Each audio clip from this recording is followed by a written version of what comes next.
বলেন আল্লাহু আকবার, একসঙ্গে আল্লাহু আকবার। সওয়াব আছে না নাই? আমার নামে তাকবীর দিলে সওয়াব হবে, নেতার নামে তাকবীর দিলে সওয়াব হবে, দলের নামে তাকবীর দিলে সওয়াব হবে। ওই তাকবীরে পাওয়ার আছে।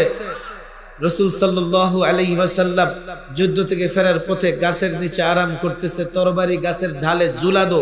এক দুশমন দেখলো এই তো সুযোগ, তরবারি নিয়ে মুহাম্মদকে শেষ করে ফেলবো। তরবারি হাতে নিয়ে মুহাম্মদ সাল্লাল্লাহু আলাইহি সাল্লামকে বলতেছে, ইয়া মুহাম্মদ মাইয়ামনাউকা মিন্নি, ও মুহাম্মদ তোমাকে আমার হাত থেকে কে বাঁচাবে? রাসূল বললেন আল্লাহ। থরথর করে কাঁপতে কাঁপতে তরবারি পড়ে গেছে। রাসূল উঠায় ধরছে তরবারি, বলো তোমাকে কে বাঁচাবে? সে তো আর আল্লাহকে বিশ্বাস করে না।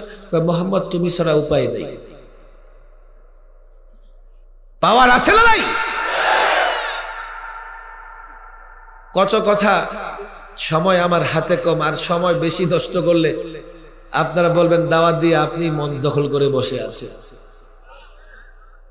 চট্টগ্রামে এক সন্ত্রাসী একজন আইনজীবীকে হত্যা করার পরে ইসকনের সন্ত্রাসীকে গ্রেফতার করে যখন আদালতে তোলা হয়, তো আমরা দেখলাম মূর্তি পূজারী পৌত্তলিক কিছু লোক এত জোরে রামের নামে স্লোগান দিতেছে, অথচ আমাদের মুসলমান যুবকেরা এত জোরে আল্লাহর নামেও স্লোগান দেয় না। আমি আফসোস করে বললাম, হায় আমাদের যুবকদের কি হলো? মূর্তির নামে এত বড় স্লোগান, অথচ আল্লাহর গোলামরা আল্লাহর নামে স্লোগান দিতে পারে না। সেই থেকে আমার মনে হয়েছে মূর্তি পূজারীরা মূর্তির নামে স্লোগান দিলে আমার যুবক আল্লাহর নামে কেন স্লোগান দিতে পারবে না? প্রত্যেকটা যুবক চলতে ফিরতে, শুধু মাহফিল নয়, রাজনীতিও যদি করো সেখানেও স্লোগান হবে আল্লাহর নামে। আল্লাহর নামে স্লোগান দিয়ে স্লোগান শুরু করতে হবে, নেতা কিংবা দলের নামে স্লোগান শুরু করা যাবে না।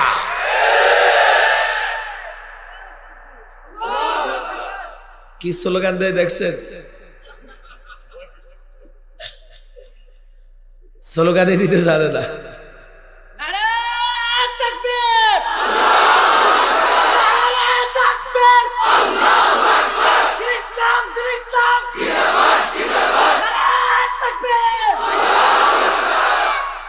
وَإِن طَائِفَتَانِ مِنَ الْمُؤْمِنِينَ اقْتَتَلُوا فَأَصْلِحُوا بَيْنَهُمَا।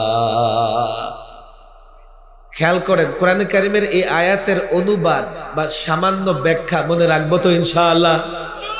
খেয়াল করেন, আমার দিকে তাকান, আমার দিকে তাকান। মুসলমানদের, মুমিনদের দুই গ্রুপ যদি ঝগড়া করে, খেয়াল করেন, তখন তৃতীয় গ্রুপের বা শাসকের দায়িত্ব কি? ফাসলিহু বাইনাহুমা, আল্লাহর নির্দেশ হচ্ছে এই দুই গ্রুপের মধ্যে মীমাংসা করে দাও, সোলা করে দাও। এই নির্দেশ কার? বলেন কার? খেয়াল করবেন, আমি আয়াত নম্বর বলে দিচ্ছি, সূরাতুল হুজুরাত আয়াত নাম্বার 9। আয়াত নাম্বার কত? মুমিনের দুই গ্রুপ যদি ঝগড়া করে, আল্লাহর নির্দেশ হচ্ছে ফাসলিহু বাইনাহুমা, তাদের মধ্যে সোলাহ করে দাও, মীমাংসা করে দাও। কথা ঠিক না বেঠিক? আচ্ছা, চাইলেই সোলাহ হয়, চাইলেই মীমাংসা করা যায়? করা যায় না। হুজুর আপনি বলেন মীমাংসা করে দাও, মীমাংসা করতে পারতেছি না, এখন কি করব? এরপরে করণীয় কি?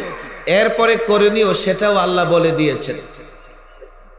فَإِن بَغَتْ إِحْدَاهُمَا عَلَى الْأُخْرَى فَقَاتِلُوا الَّتِي تَبْغِي حَتَّى تَفِيءَ إِلَى أَمْرِ اللَّهِ। এমন যদি হয় সোলা করতে পারছো না, এক গ্রুপ আরেক গ্রুপের উপরে বাগাওয়াত করে, বাড়াবাড়ি করে সন্ধি করতে পারছো না, তখন কি করবে? তখন একদল বলবে হুজুর আমরা নীরব হয়ে যাব, আমরা তৃতীয় শ্রেণীর নাগরিক হিসাবে দর্শকের ভূমিকা পালন করব। আমার কথা, কারো কোনো মনের ভাবের বিরুদ্ধে যেতে পারে, শেষ পর্যন্ত শুনবেন, ভুল মেসেজ নিয়ে যাবেন না। যদি এমন হয় সোলা করতে পারছেন না, কেন? এক গ্রুপ আপনার সোলা মানে না, তারা আরেক গ্রুপের উপরে চড়াও হয়, বাড়াবাড়ি করে, তখন করণীয় কি? আমি শুধু কোরআনে কারিমের আয়াতের অনুবাদ করতেছি।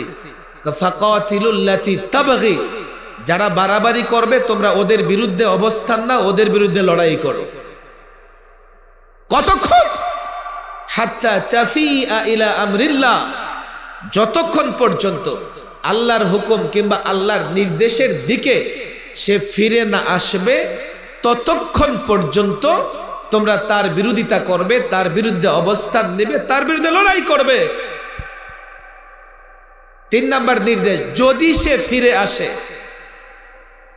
ফাইন ফাআত ফাসলিহু বাইনাহুমা বিল আদল ওয়া আকসিতু,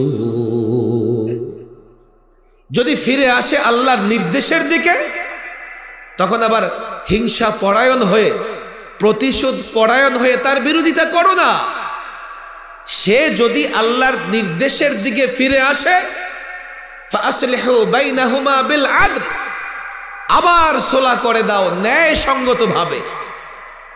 নির্দেশ কয়টা হলো বলেন? কয়টা? কষ্ট হচ্ছে আপনাদের?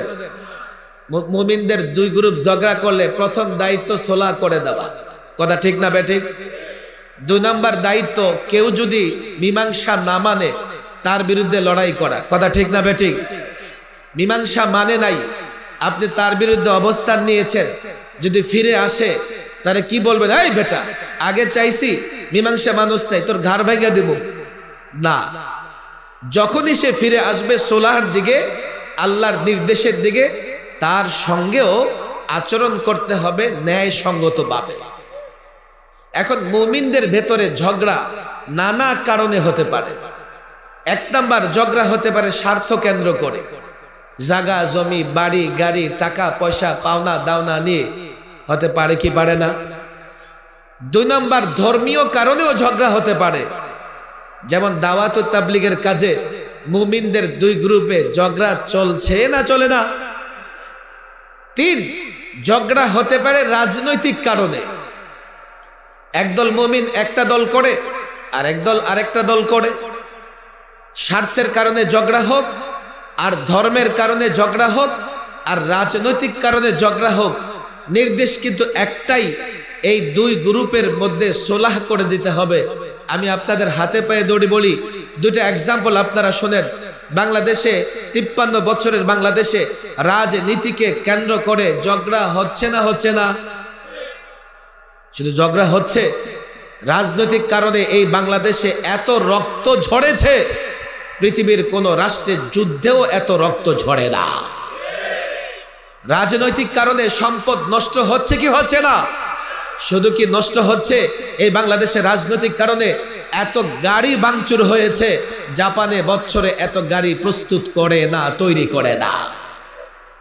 রাজনৈতিক ঝগড়া মিটাবার জন্য, যেহেতু এই নির্দেশ আল্লাহর কাছ থেকে জেনেছে ওলামায়ে কেরাম, ওলামায়ে কেরাম নির্দেশ জানে, ভালোভাবে জানে, রাজনৈতিক দ্বন্দ্ব মিটাবার জন্য সর্বপ্রথম একজন আলেম উদ্যোগ নিয়েছিলেন, তার নাম মুহাম্মদুল্লাহ হাফিজি হুজুর। এখানে ওলামায়ে কেরাম আছেন। হাফিজি হুজুর এদেশের রাজনৈতিক দলের নেতাদেরকে তওবার রাজনীতির ডাক দিয়েছেন। তওবা করো, কোরআন সুন্নাহ ভিত্তিক রাজনীতি করে খেলাফত কায়েম করো, আর নিজেরা ঝগড়াঝাটি করো না।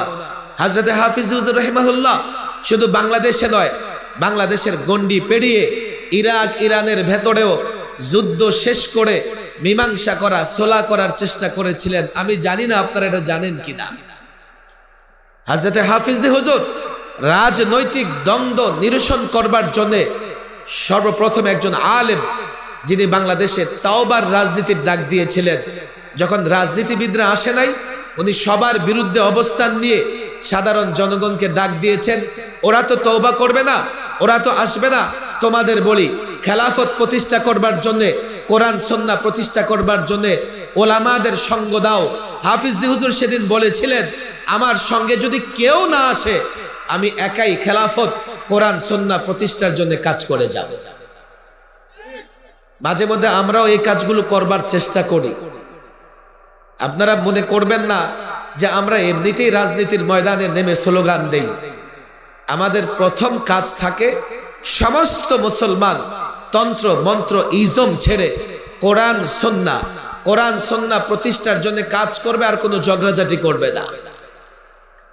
বাংলাদেশে দাওয়াত ও তাবলীগের মতো নিরীহ কাজ, কেন নিরীহ কাজ জানেন? দাওয়াত ও তাবলীগ যারা করে নিজেরটা খেয়ে নিজেরটা পড়ে করে। কেউ গালি দিলে পাল্টা গালি দেয় না। কেউ যদি আঘাত করে তো তার হাত ধরে বসে, ভাই তুমি কি তোমার হাতে ব্যথা পেয়েছো? এই দাওয়াত ও তাবলীগের কাজে যখন গন্ডগোল শুরু হয়েছে, সর্বপ্রথম সুলহ করা, মীমাংসা করার দায়িত্ব পালন করেছে উলামায়ে কেরাম।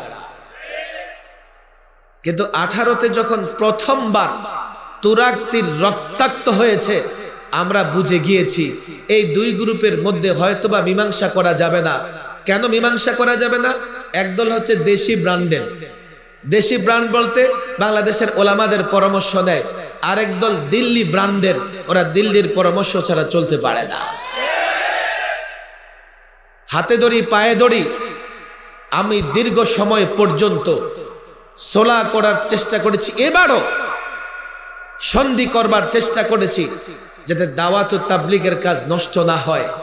কিন্তু এবার যখন টঙ্গীর তুরাগ তীরে দেখলাম আবারও রক্তাক্ত হয়েছে, 4 জন নামাজরত তাহাজ্জুদরত ঘুমন্ত মুসল্লিকে হত্যা করা হয়েছে। যারা হত্যা করেছে নিঃসন্দেহে তারা বাড়াবাড়ি করেছে, সবচাইতে জঘন্য অপরাধ করেছে। কথা বিস্তারিত বলবো না। এই পৃথিবীতে সবচাইতে জঘন্য অপরাধ হচ্ছে হত্যাকাণ্ড সংগঠিত করা। ومن يقتل مؤمنا متعمدا فجزاؤه جهنم خالدا فيها وغضب الله عليه ولعنه وأعد له عذابا عظيما। হত্যাকাণ্ড কত বড় মারাত্মক অপরাধ!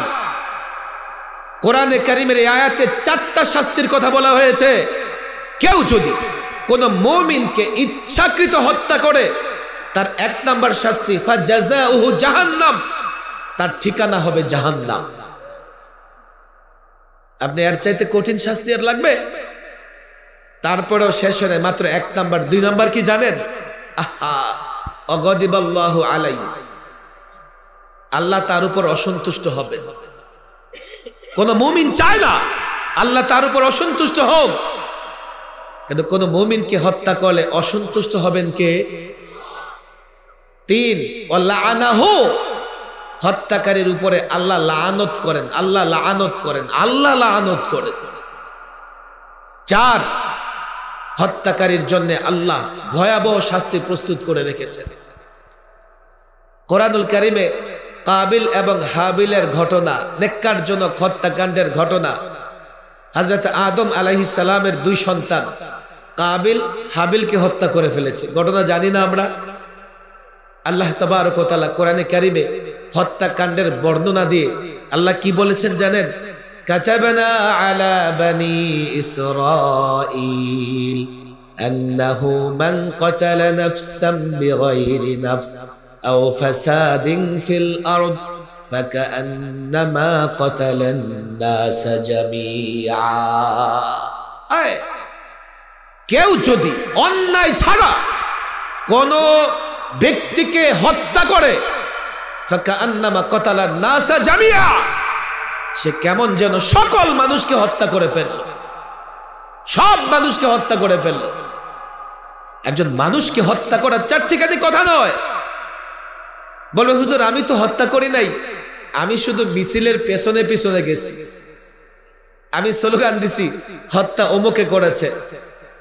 হাদিসের বর্ণনাগুলো সামনে রাখেন, বুঝবেন হত্যাকাণ্ড কত বড় মারাত্মক অপরাধ।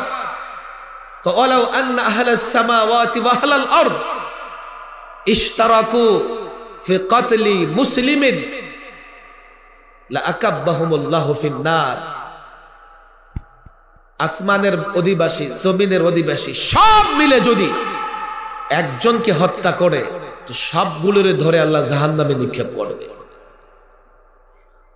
যারা হত্যা করেছে, তারা যখন বাড়াবাড়ি করেছে, এখন আমাদের অবস্থান স্পষ্ট, মারাত্মক অপরাধ করেছো, দুনিয়াতেও তোমাদের শাস্তি হবে, আর মরার পরে শাস্তি দিবেন কে? আমরা এখন স্পষ্ট একটা অবস্থানের কথা বলি। আমি জানি না, আপনারা হয়তো কেউ আমার কথায় মনক্ষুণ্ণ হতে পারেন। আমি কোরআন সুন্নাহ আপনাদের সামনে রাখছি। যারা হত্যাকাণ্ড ঘটিয়েছে, এখন আর তাদের পক্ষ নিয়ে কোনোভাবে কথা বলা, তাদের সঙ্গে কাজ করার সুযোগ নাই। আমি দাওয়াত ও তাবলীগের প্রত্যেকটা সাথীকে বলি, যারা অপরাধ করেছে দুনিয়াতেও শাস্তি পাবে, আখিরাতেও শাস্তি পাবে। এখন দায়িত্ব হচ্ছে আপনাদের ওলামাদের কাছে গিয়ে তওবা করে তারা যেন আলেমদের পরামর্শ নিয়ে দাওয়াত ও তাবলীগের কাজ করে। কথা ঠিক না বেঠিক? প্রথম আহ্বান, যারা রাজনীতি করো যুবকেরা, তোমাদের কাছে হযরত হাফিজ হুজুর যে আহ্বান জানিয়েছেন, হযরত হাফিজ হুজুর আমারও সম্পর্কে নানা যান, হযরত হাফিজ হুজুর রাহিমাহুল্লাহ আহ্বান আমি এলাকার যুবকদের কাছে রেখে যেতে চাই। তোমরা তওবা করো, কোরআন সুন্নাহ প্রতিষ্ঠা করবার রাজনীতি করো। রাজনীতি করো। অনেকে বলবে হুজুর রাজনীতি করব না, নোংরা জিনিস।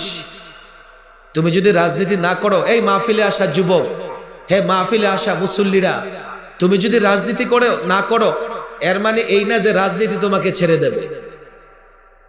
তুমি রাজনীতি করো আর না করো, রাজনীতি তোমাকে ছাড়বে না। মানুষটা রাজনীতি করে যখন সে চেয়ারে বসে যাবে, তুমি চারিত্রিক সার্টিফিকেট আনতে যাবে এমন ব্যক্তির কাছে যার নিজের চরিত্রের বালাই নাই। তুমি জন্ম সনদ আনতে যাবে এমন ব্যক্তির কাছে তার নিজেরই জন্মের ঠিক ঠিকানা নাই। বিপদে পড়লে নত জানু হবে ইয়াবাখোরের কাছে, গাঞ্জাখোরের কাছে। এই বাংলাদেশে গত 16 বছর ইয়াবা ব্যবসায়ী এমপি ছিল কি ছিল না? বিবারিয়াতে গাঞ্জাখোর এমপি ছিল কি ছিল না? ফেন্সিডিলখোর চেয়ারম্যান হয়েছে কি হয় নাই? ইয়াবাখোর মেম্বার হয়েছে কি হয় নাই? তুমি যদি রাজনীতি না করো, ইয়াবাখোর তোমার মাথায় কাঁঠাল ভেঙে খাবে। তবে রাজনীতি যদি প্রচলিত রাজনীতি করো, আমি কোনো গ্যারান্টি দিতে পারবো না। প্রচলিত রাজনীতিতে ধোঁকা ছাড়া কিছুই নাই। মুফতি আমিন রাহিমাহুল্লাহ বলতেন, প্রচলিত রাজনীতির ভিত্তি 2 কথার উপরে। কয় কথার উপরে? জরুরত হো তো গাদা কো বাপ বানা লো। বলেন, जरूरत हो गधा को, अगर जरूरत खत्म हो जाए तो बाप को गधा बना लो। হুজুর বুঝলাম না। কেন বুঝেন নাই? যখন ভোটের প্রয়োজন হয় কি করে দেখেন না, এই লোকটার গায়ে কাদা মাটি ভরা, জড়ায় ধরে বাবা চাচা যেটা কেমন আছে, কথা ঠিক না বেঠিক? আর ভোটের পরে যান গেটে কুত্তা দাঁড়া করানো থাকবে, চেহারাও দেখতে পারবেন না। তবে আমি তোমাদের বলি, রাজনীতি যদি কোরআন সুন্নাহ মেনে করো, এ যুবক, কোরআন সুন্নাহ প্রতিষ্ঠার জন্য যদি রাজনীতি করো, যদি আল্লাহর নবীর আদর্শ প্রতিষ্ঠার জন্য রাজনীতি করো, আল্লাহর নবীর সুন্নাহ প্রতিষ্ঠার জন্য রাজনীতি করো, পরিষ্কার বলি 5 বছরের জন্য নয়, আজীবন ক্ষমতায় থাকতে পারবে। 56,000 বর্গ মাইলের বাংলাদেশ নয়, গোটা পৃথিবীর রাজত্ব করতে পারবে। আজকে তোমরা তন্ত্র মন্ত্রের রাজনীতি করে চেয়ারে বসে থাকো, কিন্তু পশ্চিমাদের গোলামি করা ছাড়া রাজনীতি করতে পারো না। ইসলাম মেনে রাজনীতি করো, পশ্চিমারা তোমাদের গোলামি করবে। আলোচনা লম্বা হয়ে যাবে। শোনো, এই যে প্রচলিত তন্ত্র মন্ত্র ism, secularism, democracy, nationalism, socialism আর ইসলামী রাজনীতির মধ্যে পার্থক্য আছে না নাই? দেখেন, আপনাদের কাছে তো খুব মনে হচ্ছে ডেমোক্রেসি, সেকুলারিজম কত ভালো। আমার কাছে 3টা উদাহরণ দিবেন তো আপনারা? কষ্ট হচ্ছে আপনাদের? ক্লান্ত হয়ে গেছে? আচ্ছা, প্রচলিত রাজনীতিতে শাসকের মেয়াদ আছে না নাই?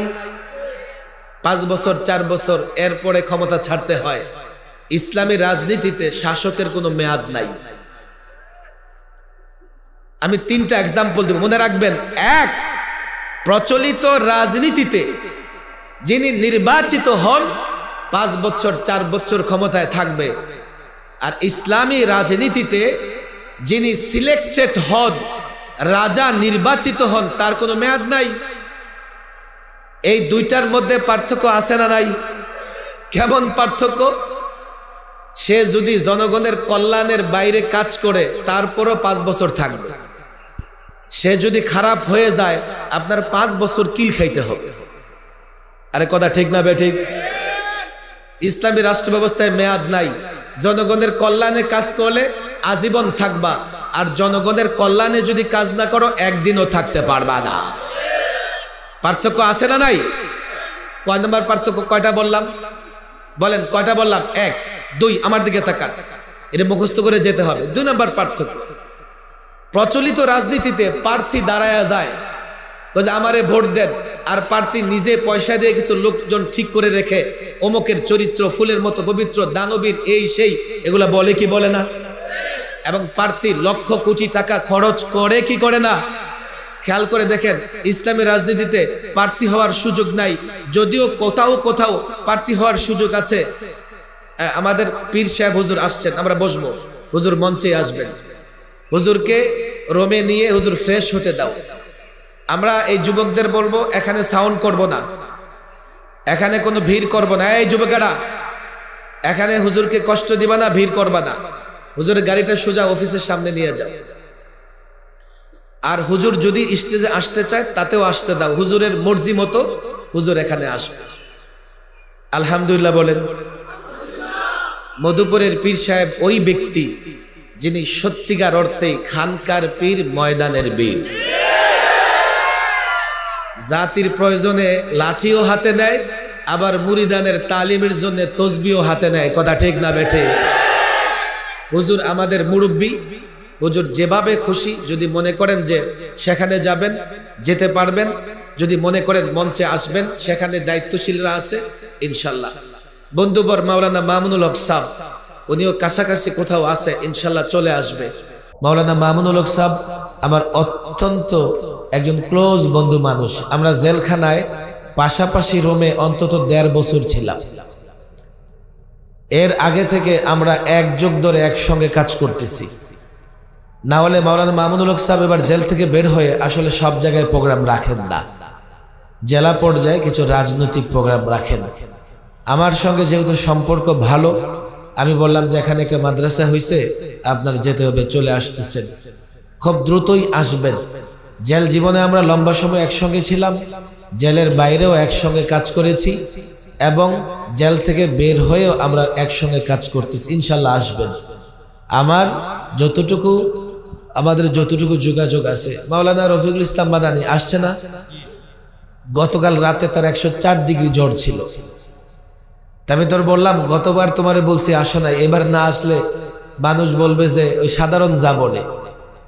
আমি নিজে যেখানে দৈনিক 3 থেকে 4টা প্রোগ্রাম করি, সেখানে তোমাদের প্রোগ্রামগুলো নিয়ে আমার ঝামেলা বহন করার কোনো কি নাই, সুযোগ নাই। দাওয়াত দিছি, যে অবস্থায় হোক আসো। মাশাআল্লাহ আসছে। আগামীতে আমি আপনাদের কাছে অনুরোধ করব, মাদ্রাসার মহব্বতে আসবেন। আমরা চাই বাংলাদেশের বড় বড় আলেমরা আসবে, কিন্তু কারণ নাম প্রচার হবে না। এখানে মাদ্রাসার মহব্বতে আসবেন, যাতে করে এই মাদ্রাসাটা প্রতিষ্ঠিত হয়। মাদ্রাসা যদি প্রতিষ্ঠিত হয়, বিশাল ইন্ডাস্ট্রি হবে। এখান থেকে হাজারো আলেম, হাজারো বক্তা, হাজারো মুফতি, হাজারো মুহাদ্দিস তৈরি হবে। কথা ঠিক না বেঠিক? একজন আলেমের জন্য অপেক্ষা করতেছেন না, এই মাদ্রাসা থেকে হাজারো আলেম তৈরি হবে। কথা ঠিক না বেঠিক? আমি নিজেও প্রোগ্রাম করতে করতে ক্লান্ত। আমি এই জন্যে আমি মনে করি রাত সর্বোচ্চ 12টা পর্যন্ত প্রোগ্রাম চলা চাই। এরপরে প্রোগ্রামের পক্ষে আমি নিজেও নই। আমি অনেক কড়াকড়ি করি যে 10টার মধ্যে আমাকে বক্তৃতা দিতে হবে। যাই হোক, এখানে ধৈর্য হারা হবেন না, বসেন। এই যে আমি বয়ান ছেড়ে হুজুরকে দিয়ে দিয়েছি, হুজুর মুরবি মানুষ, অথচ এখনো এখানে যারা প্রোগ্রামের জন্য আসছে 50 জন আমার কাছে আসছে, হুজুর প্রোগ্রাম দেন, প্রোগ্রাম দেন। একটা মাদ্রাসা প্রতিষ্ঠা হওয়া মানে একটা ইন্ডাস্ট্রি তৈরি হওয়া। কিসের ইন্ডাস্ট্রি? আলেম ওলামা তৈরির ইন্ডাস্ট্রি। কথা ঠিক না বেঠিক? এই জন্য মাদ্রাসার মহব্বতে আসবেন। আমরা চেষ্টা করতেছি, আলেমদের দাওয়াত দিতেছি, আলেমরা আসছে, সকলেই আসছে। এবার আলহামদুলিল্লাহ কেউ মিস করে দেয়, যাদেরকে আমরা দাওয়াত দিয়েছি সকলে এসেছে। যাই হোক, মাওলানা মামুনুল হক সাহেব আসতে আসতে আমি কিছু অসম্পূর্ণ কথা রেখে আমার আলোচনা শেষ করে দিয়েছি। যদিও এখন আপনারা অপেক্ষা করতেছেন, অপেক্ষার সময়টা বড় কষ্টে কাটে, অপেক্ষা করবেন না। আমি বলেছিলাম যে 11টার মধ্যে প্রোগ্রাম শেষ করব। আমার এখন মনে হচ্ছে যে প্রোগ্রাম 12টা পর্যন্ত চলতে পারে, 12টা পর্যন্ত থাকবো তো ইনশাআল্লাহ। আমি একটু আগে আমার সম্ভাব্য ধারণা ছিল যে আমরা 11টার মধ্যে প্রোগ্রাম শেষ করব। এখন যদি 12টা পর্যন্ত চলে, নারাজ হবেন না তো? থাকবে তো ইনশাআল্লাহ। সারা রাতও না, একটাও না, দুইটাও না, 12টা পর্যন্ত বসবো তো ইনশাআল্লাহ। কোন জায়গায় কথা শেষ করেছিলাম মনে আছে আপনাদের? হুজুর আমার চাইতে অনেক কঠিন কথা কিন্তু বলেছেন। আমি মনে করি যে হুজুর আমার চাইতে অনেক বড় সাহসী, অনেক বড় বীর। আমি কিন্তু হুজুরের মতো এত কঠিন কথা বলি নাই। আমি আমার যতটুকু সাধ্য সামর্থ্য শক্তি সাহস আছে আমি কথা বলতেছি। প্রচলিত রাজনীতি এবং ইসলামী রাজনীতির মধ্যে পার্থক্য আছে না নাই? কয়টা পার্থক্য বলছিলাম? আরো জোরে বলেন। প্রচলিত রাজনীতিতে মেয়াদ আছে, ইসলামী রাজনীতিতে রাজা বাদশাহ শাসকের কোনো মেয়াদ।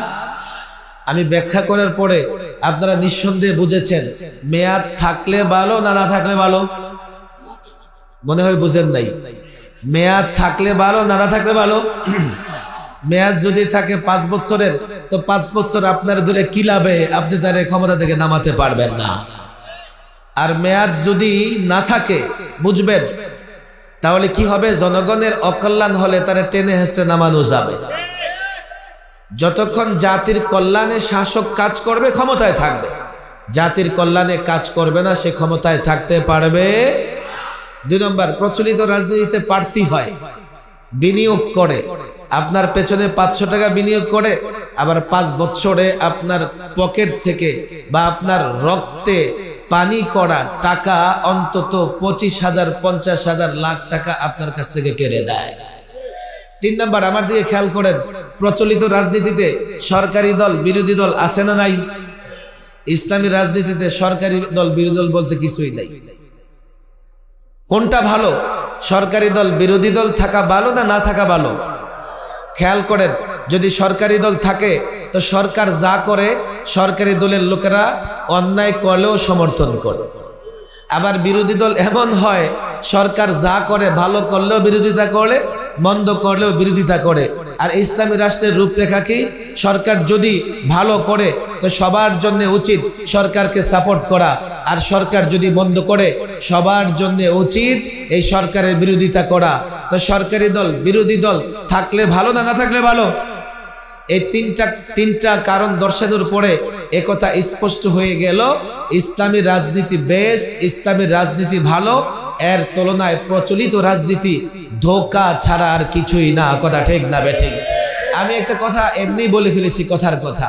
এই যুবকেরা, আমি প্রায় বলি, আজকে যদি মাহফিলে আসা যুবকেরা, মসজিদে আসা যুবকেরা রাজনৈতিক কর্মকাণ্ডে জড়িত না হয়, তাহলে তারা তাদের নিজেদের ইজ্জত বাঁচাতে পারবে না। কথা ঠিক না বেঠিক? আমি বলেছি আমাদের কাজ কি?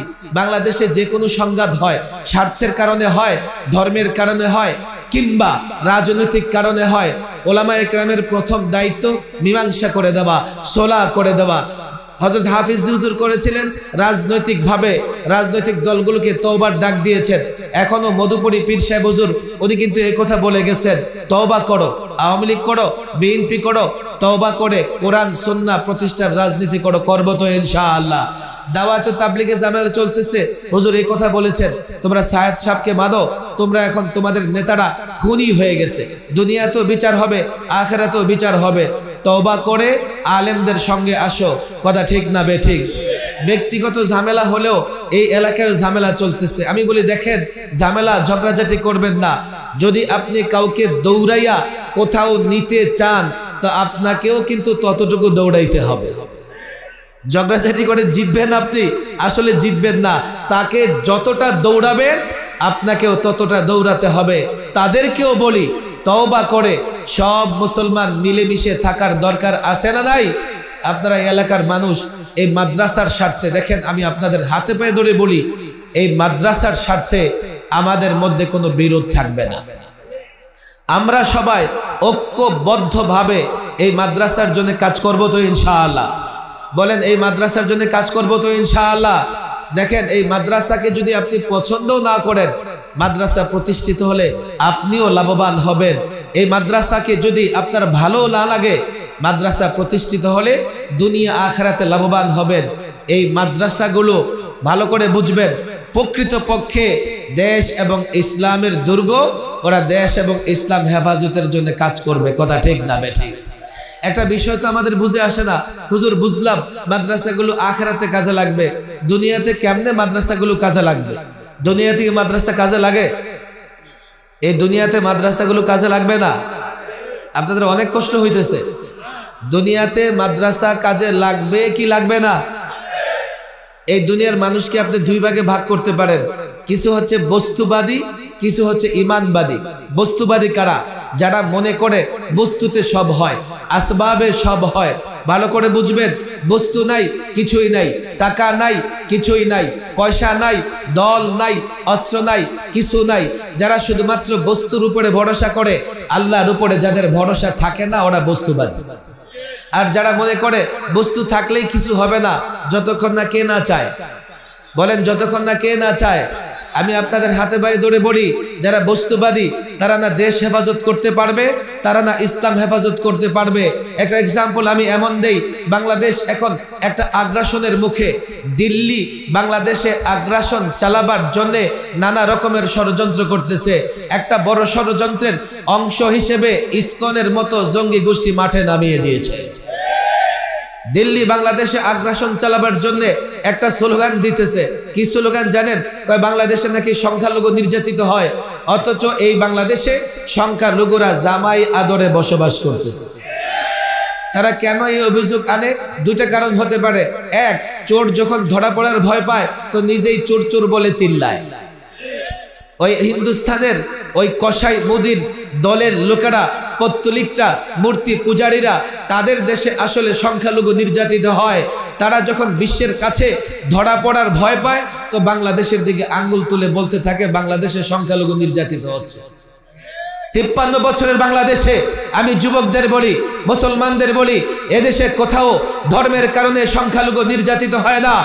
একটা এক্সাম্পল সামনে নিয়ে আসো, আমাকে বলো 53 বছরের বাংলাদেশে আজ পর্যন্ত ধর্মীয় পোশাক পরবার কারণে কোনো অমুসলিম সরকারি অফিসে যেতে বাধা প্রাপ্ত হয় নাই, কোনো স্কুলে যেতে, কলেজে যেতে বাধা প্রাপ্ত হয় নাই। অথচ মোদির দেশে একজন মুসলিম শিক্ষার্থী হিজাব পরে কলেজে যেতে পারে নাই। 53 বছরের বাংলাদেশে আজ পর্যন্ত সরকারি জায়গায় মসজিদ নির্মাণ হলে মসজিদ ভাঙা হয়, কিন্তু সরকারি জায়গায় মন্দির নির্মাণ হলে মন্দির ভাঙা হয় না। অথচ মোদির দেশে 400 বছরের পুরনো বাবরি মসজিদকে শহীদ করে দেওয়া হয়েছে। 53 বছরের বাংলাদেশে আজ পর্যন্ত কোনো অমুসলিম তার ধর্ম পালনে বাধাগ্রস্ত হয় নাই। অথচ প্রতিবেশী রাষ্ট্রে মুসলমান গরু জবাই করতে পারে না। গরু জবাই করলে 9 বছরের জেল।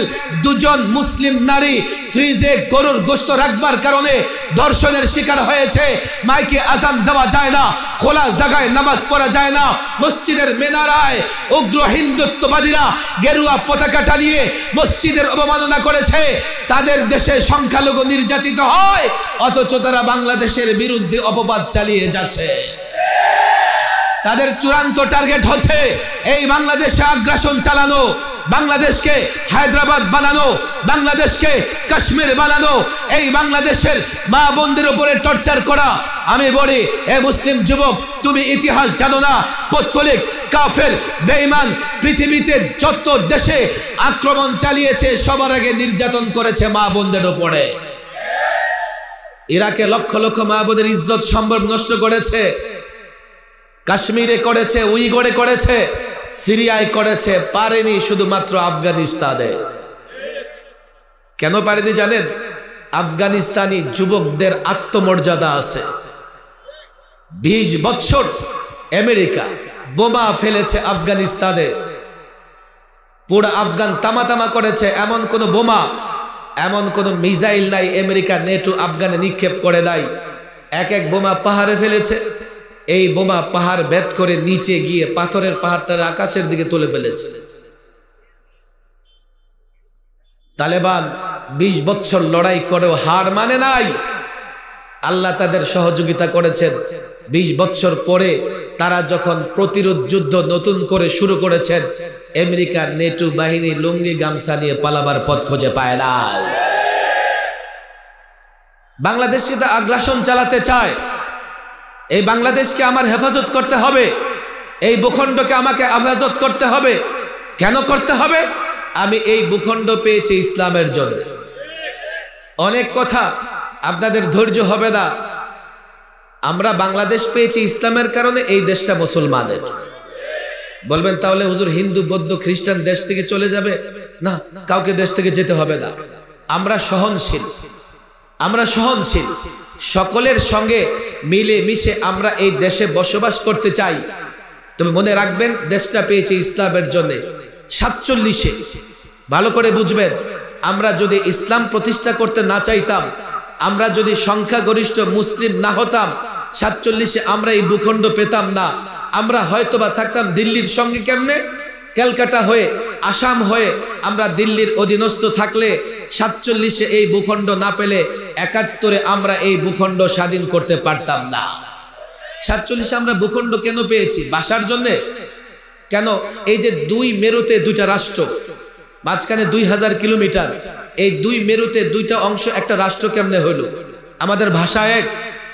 আমাদের ভাষা কি? বাংলা। আর তাদের ভাষা কি? আমাদের তাদের খাবার দাবার এক। আমরা মাছে ভাতে বাঙালি, আর ওরা রুটি গোশত খায়। আমাদের আর তাদের দেহের কালার এক। আমাদের বাঙালিরা সোনালী কালারের, গোল্ডেন, আর তারা সাদা রঙের। ভাষাও একটা, তারপরে বডিও একরকম নয়, তারা অনেক লম্বা চৌড়া হয়। তাদের আমাদের দেহের রঙও এক না, তারপরও 2টা অংশ একটা রাষ্ট্র হয়েছে। কেন? ইসলামের জন্য। কথা ঠিক না বেঠিক? আমরা রাষ্ট্র পেয়েছি ইসলামের জন্য, আমরা ভূখণ্ড পেয়েছি ইসলামের জন্য। এই যুবক, যদি এই ভূখণ্ড হেফাজত করতে হয়, ইসলাম ছাড়া, ঈমান ছাড়া এই ভূখণ্ড হেফাজত করা যাবে না। আমরা ইসলামের জন্য এই ভূখণ্ডকে হেফাজত করব, আমরা ইসলামের জন্য এই ভূখণ্ডকে রক্ষা করব। আর এই ভূখণ্ডকে রক্ষা করব এই জন্যে, যাতে আমরা পৌত্তলিক দ্বারা আগ্রাসনের শিকার হয়ে গোলামের জিনজিরে আবদ্ধ না হয়ে যায়। কথা ঠিক না বেঠিক?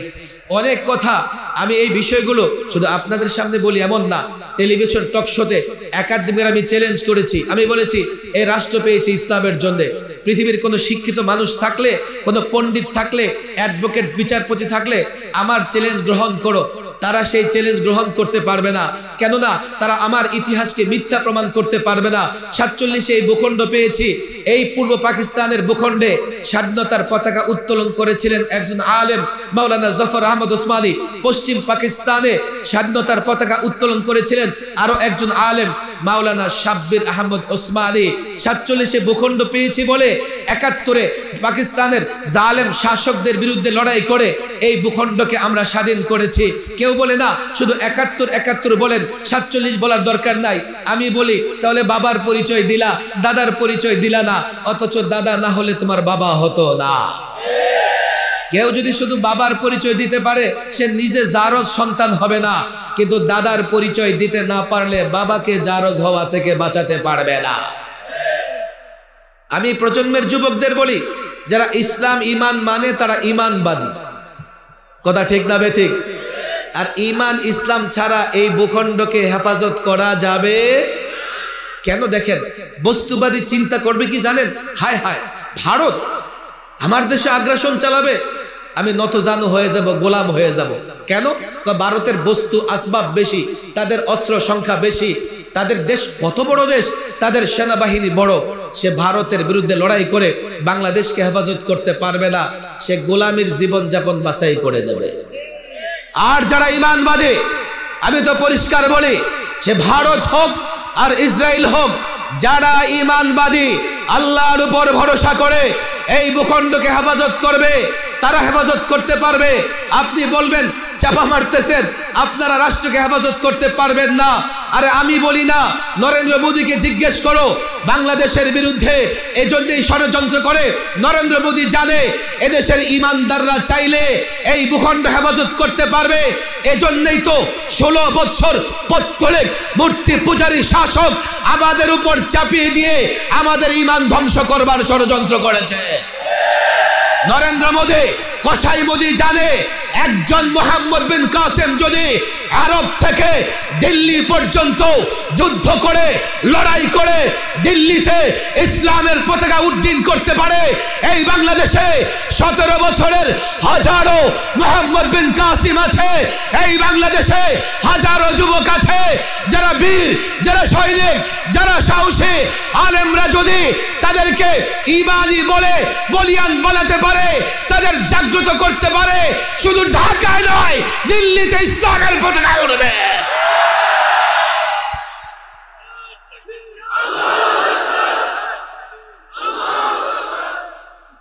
আপনারা বলবেন হুজুর এটা কি সম্ভব? আপনি কবেকার ইতিহাস বলেন, আমি কিন্তু দুইটা ইতিহাস মাঝখানে বলে ফেলেছি। নেটো আমেরিকার বিরুদ্ধে যদি আল্লাহ আফগানিস্তানকে সহযোগিতা করতে পারেন, তো ভারত আগ্রাসন চালালে ভারতের বিরুদ্ধে বাংলাদেশকে সহযোগিতা করবেন না। 1.5 বছর 2 বছর আগের ঘটনা, সিরিয়া নাম শুনছেন? সিরিয়া মুসলমানদের একটা ভূখণ্ড। 8 পরাশক্তি মিলে সিরিয়াকে ক্ষত বিক্ষত করে ফেলেছে। 8টা পরাশক্তি, একদিকে ইসরায়েল বোমা মারে, আরেকদিকে রাশিয়া বোমা মারে, আরেকদিকে আমেরিকা বোমা মারে, আরেকদিকে আবার বাশার আল আসাদের বাহিনীর বোমা মারে, আবার আরেকদিকে আইএস বোমা মারে, আরেকদিকে তুরস্কের সেনাবাহিনী কাজ করতেছে। সিরিয়াকে কেন টার্গেট করেছে পশ্চিমা বিশ্ব এটাও বুঝতে হবে। সিরিয়া ওই ভূখণ্ড যেখানে হাজারো পয়গাম্বর এসেছেন, হাজারো পয়গাম্বর মাদফুন হয়েছেন, দাফন হয়েছেন। সিরিয়া ওই ভূখণ্ড। কিয়ামতের আগে গোটা পৃথিবীতে লোকেরা দৌড়ে গিয়ে সেই ভূখণ্ডে জমা হবে, ময়দানে মাহশর সেখানেই কায়েম হবে। এরপরে গোটা পৃথিবীটাকে ময়দানে মাহশরে পরিণত করা হবে। সিরিয়া ওই ভূখণ্ড যেখানে কিয়ামতের আগে যখন সবচাইতে বড় লড়াই হবে, সেই লড়াইটা সিরিয়ার ময়দান থেকে শুরু হবে। এজন্য ইহুদি কাফের বেঈমান এই সিরিয়ার মাটিকে ধ্বংস করবার জন্য, সিরিয়াকে দখল করবার জন্য, সিরিয়াকে দখলে রাখবার জন্য, বিশেষ করে ইহুদি শক্তি, ইহুদিরা মনে করে দাজ্জাল সিরিয়া থেকে আসবে। এই জন্য ইহুদিরা এই সিরিয়ার ব্যাপারে পোড়া মাটি নীতি গ্রহণ করেছে। তারা যে কোনোভাবে সিরিয়াকে দখল করে রাখবে। ভালো করে বুঝবেন, সেই সিরিয়াতে আমরা কয়েকদিন আগে দেখলাম আল্লাহ তাবারক ওয়া তাআলা প্রায় মূল জায়গাতে ইসলামপন্থীদের বিজয়ী করেছে। ঈমানবাদীরা লড়াই করবে, যাদের ঈমান নাই তারা লড়াই করতে পারবে না। আর ঈমান শিক্ষা দেওয়া হয় এই মাদ্রাসাগুলো থেকে। কথা ঠিক না বেঠিক? আপনারা হুজুর আপনারা আবার কবে দেশের জন্য লড়াই করেছেন? আরে আমরা কবে, ঈমানদাররা কবে দেশের জন্য লড়াই করেছে? ইতিহাস পড়ো। 200 বছর ইংরেজরা এই ভারতকে গোলামীর জিনজিরে আবদ্ধ করে রেখেছে। আমরা জানি কি জানি না? ইংরেজদের কাছ থেকে দেশটা লড়াই করে স্বাধীন করেছে হিন্দুরা, বৌদ্ধরা, খ্রিস্টানরা। কারা স্বাধীন করেছে? এখানে যারা মুরব্বী আছেন, যাদের বয়স আমার দিকে তাকান 70-80 বছরের উপরে, তারা নিঃসন্দেহে বাবার কাছে শুনেছেন মুসলমানরা লড়াইয়ের ময়দানে ইংরেজদের বিরুদ্ধে লড়াই করেছে, আর হিন্দুরা ইংরেজ থেকে জাগির এনে এনে তাদের খাজনা তুলে দিয়ে মুসলমানদের উপর টর্চার করেছে। আপনি বলেন হুজুর আপনি বাড়াবাড়ি করতেছেন। আমি বাড়াবাড়ি করি না, আমার কথা বুঝবার চেষ্টা করেন। মোদির অফিস যেখানে দিল্লিতে, এই মোদির অফিস থেকে মাত্র কয়েকশো গজ দূরে একটা দিল্লি গেট আছে, বিশাল গেট। সেই দিল্লি গেটে 93,000 প্লাস এমন নাম আছে যারা ভারতের স্বাধীনতা যুদ্ধে জীবন দিয়েছেন। এই দিল্লি গেট মুসলমানরা বানায় নাই, এই দিল্লি গেট পৌত্তলিক মূর্তি পূজারীরা বানিয়েছে। সেই দিল্লি গেটে ছোট্ট ছোট্ট করে 93,000 প্লাস শহীদদের নাম আছে, যারা ভারতে ইংরেজদের বিরুদ্ধে লড়াই করে শহীদ হয়েছেন। আপনি কখনো দিল্লিতে গেলে চেষ্টা করবেন ওই নামগুলো পড়তে পারেন কিনা। আপনি চেষ্টা করে নামগুলো যদি পড়তে পারেন তো কি দেখবেন জানেন? দুইটা তিনটা চারটা নাম মুসলমানের পরে একটা অমুসলিমের নাম। এই তালিকা আমরা তৈরি করে নাই, তারা তৈরি করেছে। প্রকৃত তালিকা তার চাইতেও যদি প্রকৃত তালিকা তৈরি করা হয় তাহলে আপনি দেখবেন অন্তত ৯৮ মুসলমান আর বাকি 2 সব।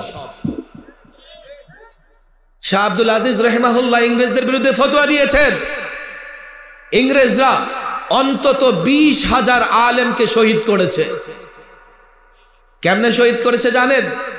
স্বাভাবিকভাবে না, দিল্লির জামে মসজিদের বারান্দায় ফাঁসির মঞ্চ তৈরি করেছে। সকালবেলা একজন আলেমকে ফাঁসি দিত, বিকেলে আবার আরেকজন আলেমকে ফাঁসি দিত। এক ইংরেজ ঐতিহাসিক, মুসলমানের কথা বলি না, তার নাম টমসন, সে ইতিহাস লিখেছেন যে আমি একবার তাঁবুতে ফিরে গেলাম, তাঁবুতে ফিরে গিয়ে দেখি মানুষ পোড়ার গন্ধ আসতেছে, মানুষ পোড়ার গন্ধ। আমি তাঁবুদের পিছনে গিয়ে দেখি এক জায়গায় অগ্নিকাণ্ড তৈরি করে 20 জন আলেমকে আগুনে পোড়ানো হচ্ছে, আর 20 জন আলেমকে উলঙ্গ করে দাঁড় করিয়ে রাখা হয়েছে।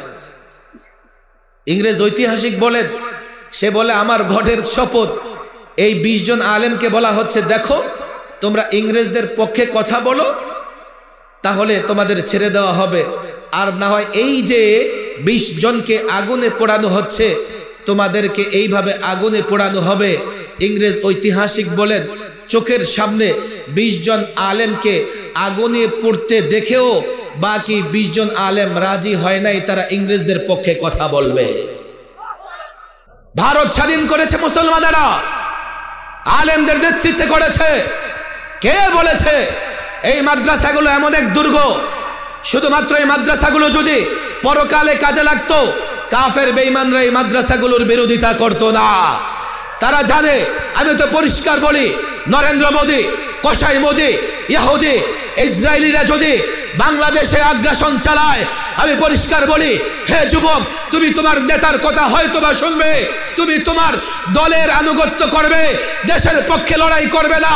মাদারেসে কওমিয়ার ছাত্র শিক্ষক যারা মাদারেসে কওমিয়াকে মহব্বত করে, আল্লাহর কসম দেশ আগ্রাসনের শিকার হলে সবার আগে তারা রণাঙ্গনে যুদ্ধের ময়দানে ঝাঁপিয়ে পড়বে।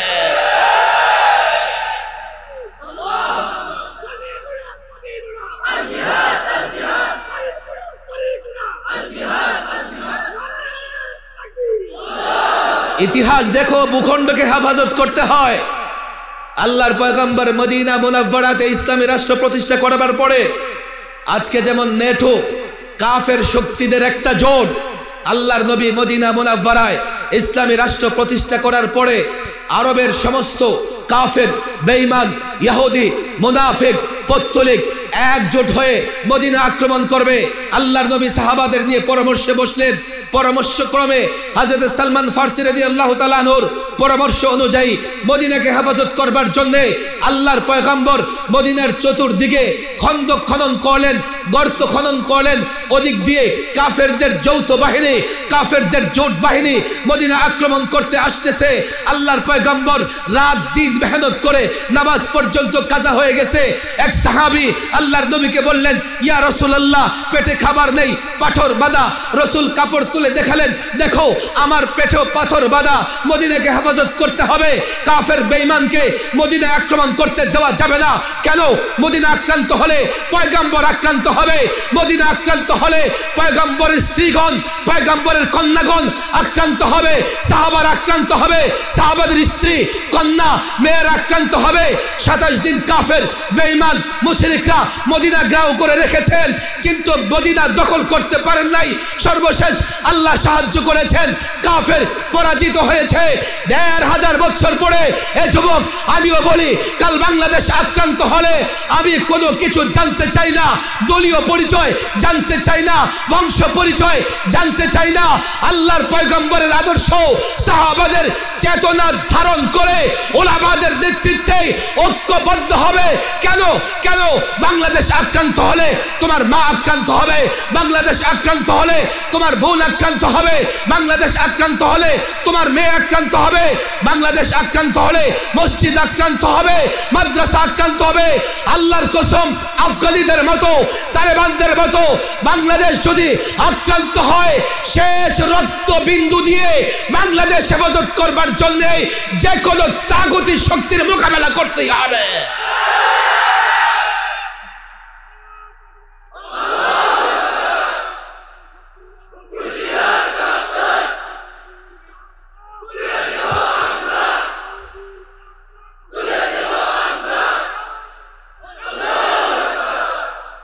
আপনারা বলবেন কি হুজুর, আমার দিকে তাকান, অনেক প্রশ্ন আপনাদের ভিতরে আসতে পারে, এই যুবকদের ভিতরে অনেক প্রশ্ন আসতে পারে। ভালো প্রশ্ন আসলে তোমরা ওলামাদের শরণাপন্ন হবে। আমরা আলেমদের সঙ্গে সম্পর্ক রাখবো তো ইনশাআল্লাহ। আলেমদের সঙ্গে সম্পর্ক নষ্ট করতে চায় মিস্টার ইবলিস। কথা ঠিক না বেঠিক? মিস্টার ইবলিসকে চিনেন তো? তার টার্গেট হচ্ছে কিভাবে এই যুবকদের সম্পর্ক আলেম থেকে বিচ্ছিন্ন করা যায়। তাফসীরের কিতাবে একটা ঘটনা এসে শুনবেন আপনারা। আমার দিকে খেয়াল করেন, আমার দিকে খেয়াল করেন। এক এলাকার কিছু যুবকের সম্পর্ক ছিল এক আলেমের সঙ্গে। মিস্টার ইবলিসের সহ্য হচ্ছে না, এই কয়েকজন যাও, আমার ইবলিস চেলা চামুন্ডা যারা আসো, ওই আলেম এবং যুবকদের মধ্যে সম্পর্ক ছিন্ন করে দাও। কিন্তু আলেম এবং যুবকদের সম্পর্কের ভিত্তি ছিল দ্বীন এবং ইসলাম। যুবক আলেমকে মহব্বত করত কার জন্য? ইবলিসের চেলাচামুন্ডারা অনেক কষ্ট করে সম্পর্ক ছিন্ন করতে পারতেছে না। খেয়াল করেন, ওরা ফেরত আসছে। মিস্টার ইবলিসকে আমি আগেই জানতাম তোরা পারবি না, আমারই যেতে হবে।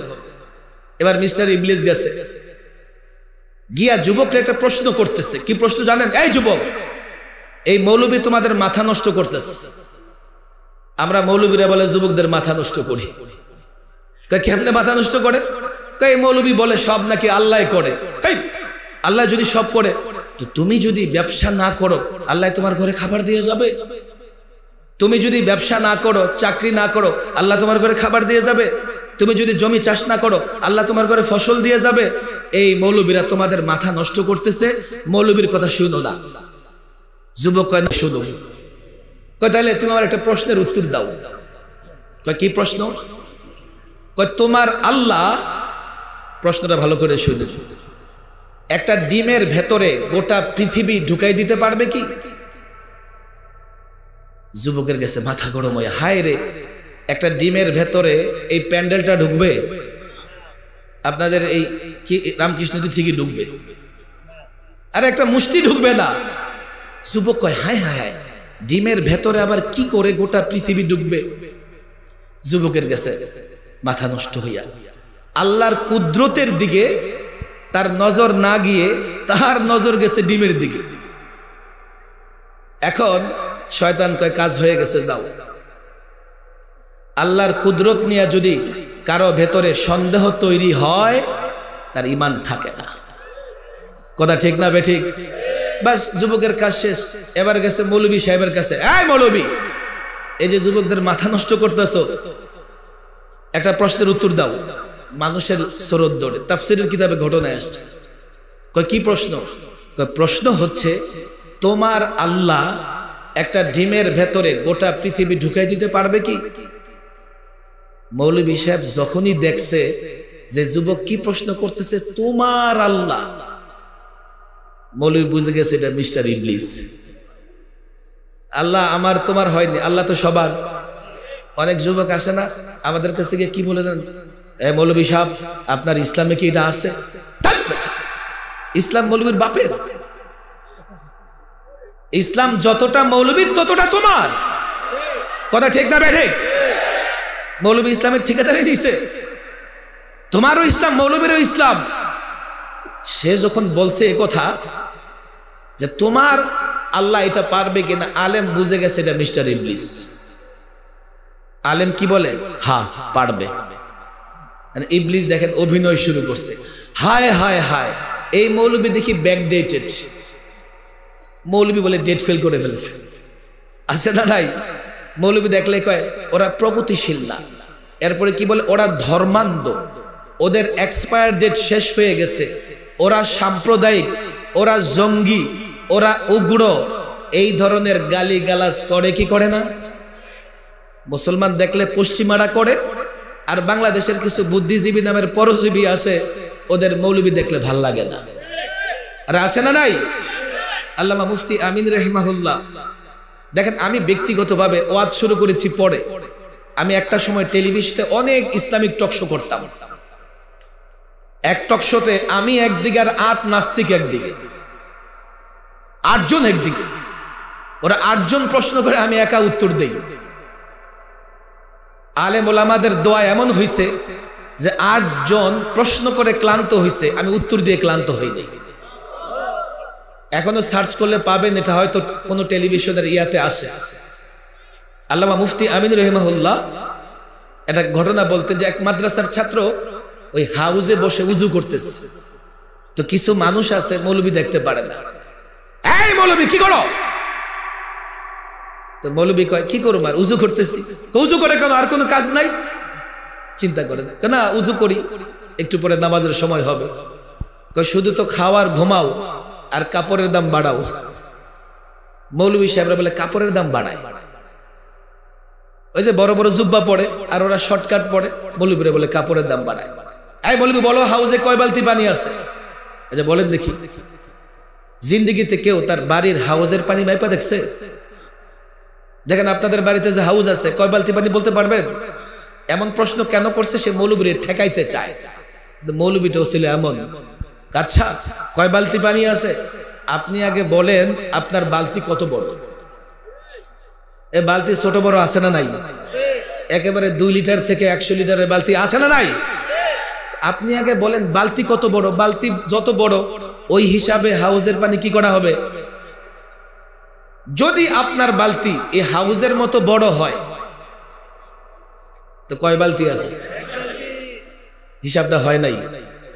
যদি হাউজের অর্ধেক হয়, হাউজের 3 ভাগের 1 ভাগ হয়, 4 ভাগের 1 ভাগ হলে এবার আপনি বালতি মাপেন, এরপরে হাউজের পানি মাপেন, যা মাপেন। ইবলিস কো হায় রে মৌলবী, এই যুবকদের মাথা নষ্ট করতেছো, কি বলতেছো এগুলা? ডিমের ভেতরে গোটা পৃথিবী ঢুকে যাবে। ইবলিসও কিন্তু জানে যে আল্লাহ চাইলে পারে, কথা ঠিক না বেঠিক? সে মৌলবীকে ঠকাইতে চায়, ঠেকাইতে চায়, এই জন্য অভিনয় শুরু করে দিচ্ছে। আমরাও দেখেন মাশাআল্লাহ, আপনারা তো দিনদার শ্রেণী, এই জন্য মাহফিলে আসছেন। আমি অনেক নাস্তিকের মোকাবেলা করছি টেলিভিশন টকশো। একবার এক নাস্তিক ছিল যার নাম শাহরিয়ার কবির, আসনা পলাইছে, থাকার তো কথা না, কথা ঠিক না বেঠিক? আল্লাহ মাফ করুক, 71-এ করেছে মুরগি চুরি, আর এই দেশে হয়ে গেছে মুক্তিযোদ্ধা, আছে না ভাই? ওর সঙ্গে টকশো হয়েছে আমার, কি উদ্ভট উদ্ভট প্রশ্ন করে, উদ্ভট টাইপের প্রশ্ন করে। আমাদের একবার ওই যে কিছু পাঠ্য বই হাতে নিয়ে এসে বলতেছে যে অতে উজু করি, এরপরে ওতে ওড়না পড়ি, এগুলো সব মৌলবাদী সাম্প্রদায়িক। উজু করি কেন আসলো?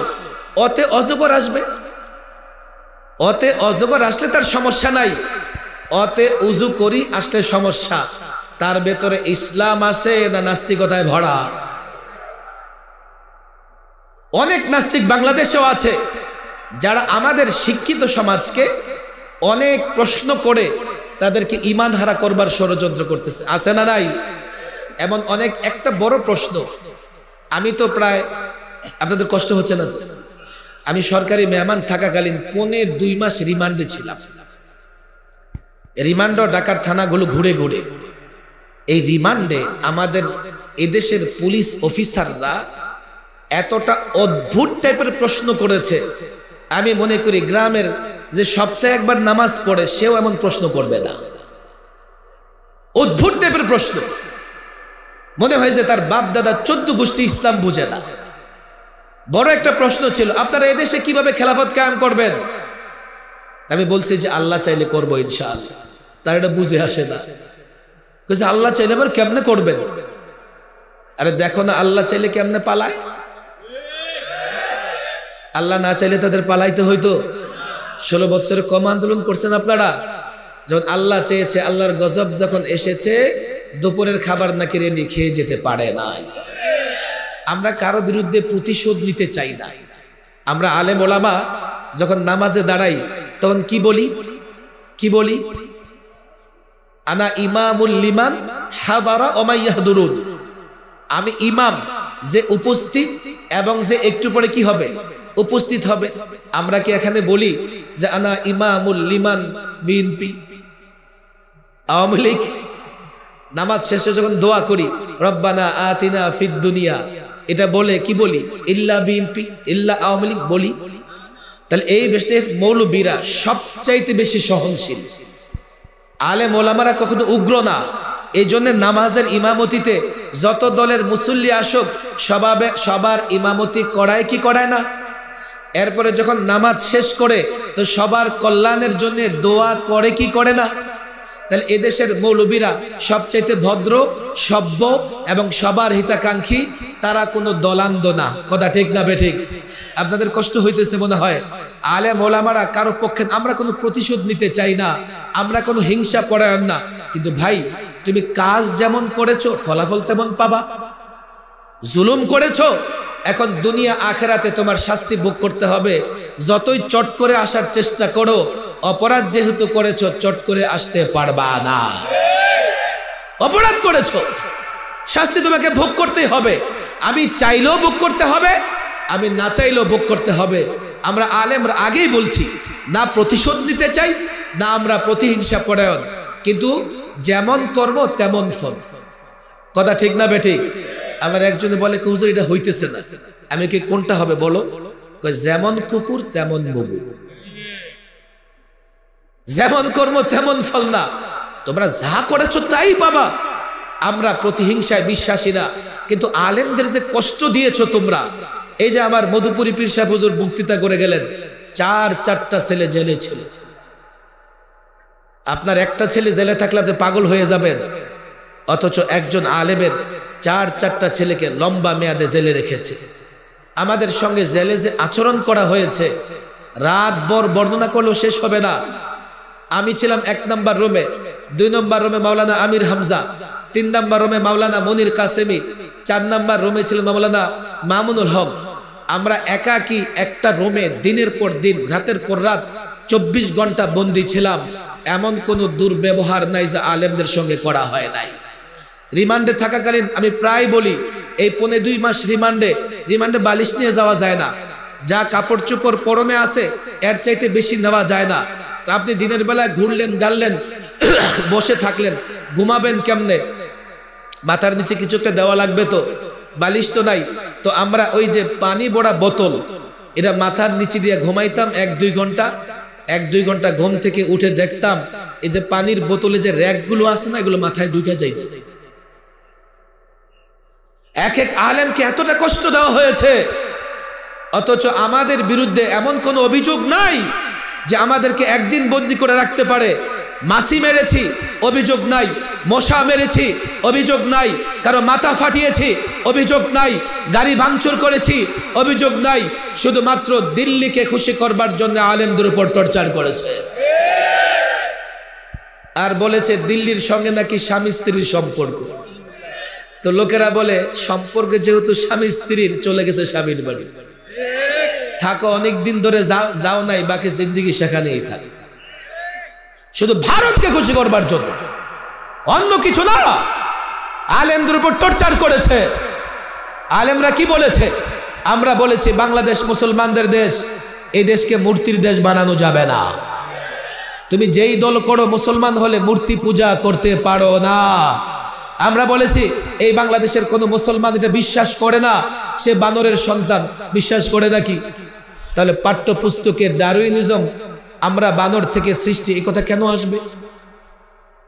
আমরা আদম সন্তান, আল্লাহ আমাদের মর্যাদা দিয়েছে। তবে আমার মনে হয় যারা ডারউইনের মতবাদে বিশ্বাসী, তাদের অনেকের জন্ম আবার পার্কের চিপায় চাপায় বেলুন ফুটে হয়ে থাকে। খালে বিলে নদী নালায় জন্ম হয়, আসে না নাই?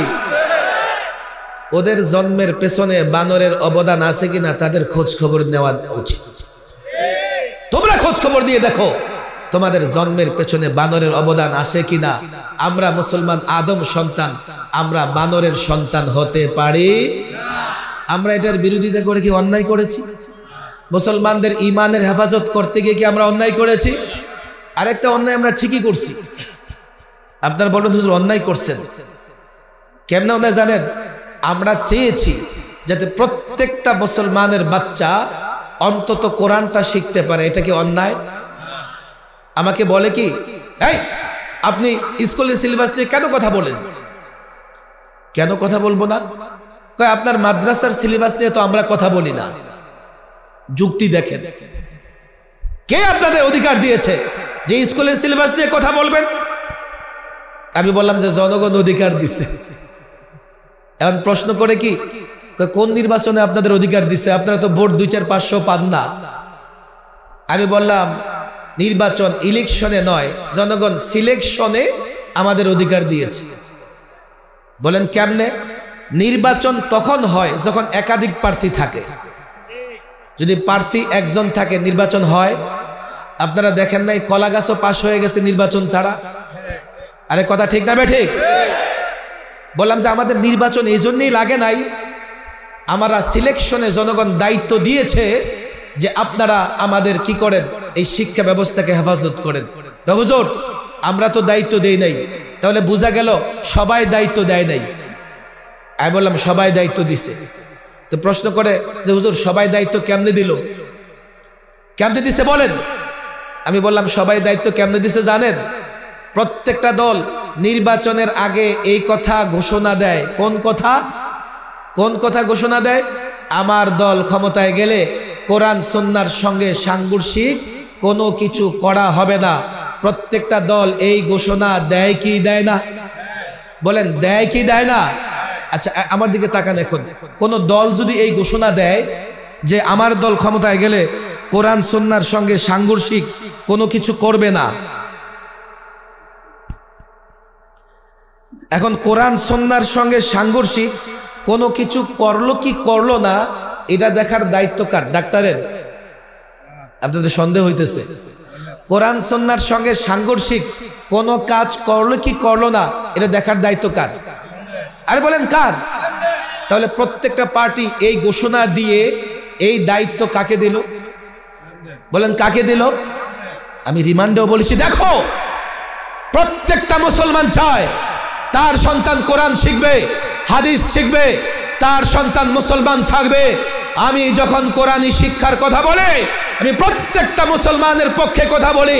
যদি আমাদের বিরোধিতা করো তোমাদের অস্তিত্ব থাকবে না।